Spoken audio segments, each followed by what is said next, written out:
When you became Doctor Who and you're on the show every Sunday night, did you prepare yourself for the loss of your private life or what that phenomenon was like and how people changed around you? I was aware that it would probably happen. I mean, I didn't know if I would make a success of it. I didn't know if it would run.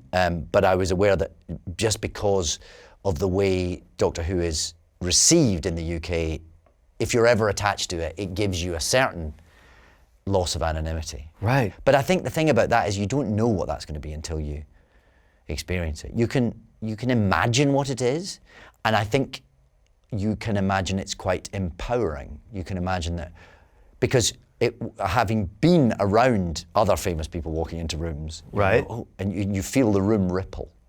You feel people go, oh, it's so-and-so, look, so-and-so's come into the room. And you imagine that that person walking in the room must be powerful, and that must make them feel,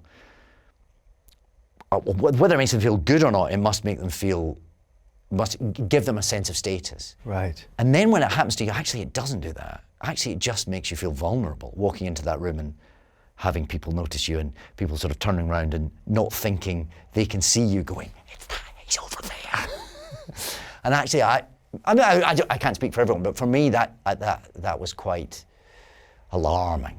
It was? Yeah, I found that sort of journey quite difficult at first. Because yes, you know it's going to happen and you have an imagination about what that will feel like, but it doesn't. Losing your anonymity like that does feel like having a layer of skin taken off. It just makes you feel raw and vulnerable and a bit scared, and it takes quite a lot getting used to. Is there an indelible memory of that, like when you're describing the story of a certain event or a certain room you were in? I remember just after I was cast as Doctor Who, before I started playing it, I was in things on TV. I mean, right, occasionally people would know who I was, but I wasn't a celebrity. I wasn't famous, or any of those hideous words. And I went to the Glastonbury Music Festival, and I remember sort of walking around feeling completely anonymous, and then somebody sort of went, "Oh, you're going to be Doctor Who, aren't you?" And I thought, well, oh yeah, and that felt perfectly nice. Right. But that weekend, I sort of, the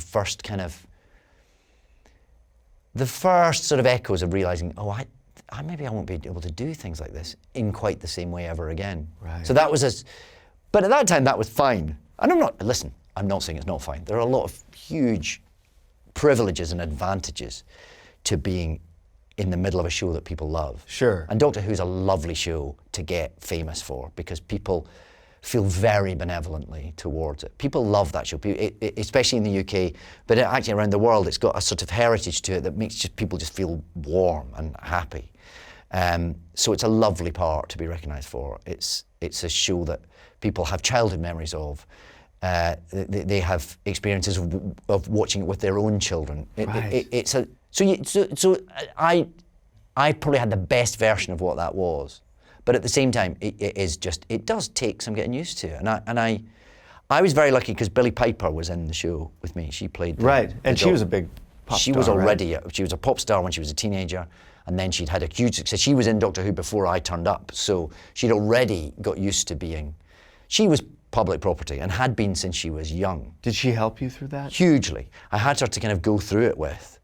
I had someone who kind of knew what was easy and what was difficult. I had someone who just got it as well. Yeah. You could kind of go, oh, I went to the shops the other day and it was a nightmare. And you could sort of have that conversation without feeling embarrassed about it, or because it's, it's not like you don't know what you're letting yourself in for. So to complain about it is churlish. Right. But at least you I don't know if you could ever know what it's like until it happens. No, I don't think you can. And you get used to it and you find ways of dealing with it and you find what works for you and what doesn't, and you find the places you won't go to anymore, and you find the places where you're willing to put up with certain things, and you find disguises but again, these are very fortunate problems to have, but Sure. It still does take some adjusting. And I want to know what the disguises look like. well, I can't give that away. Trade secrets. Hey folks, thanks for watching. If you like what you just saw, then why not subscribe? Click right here for lots more off camera.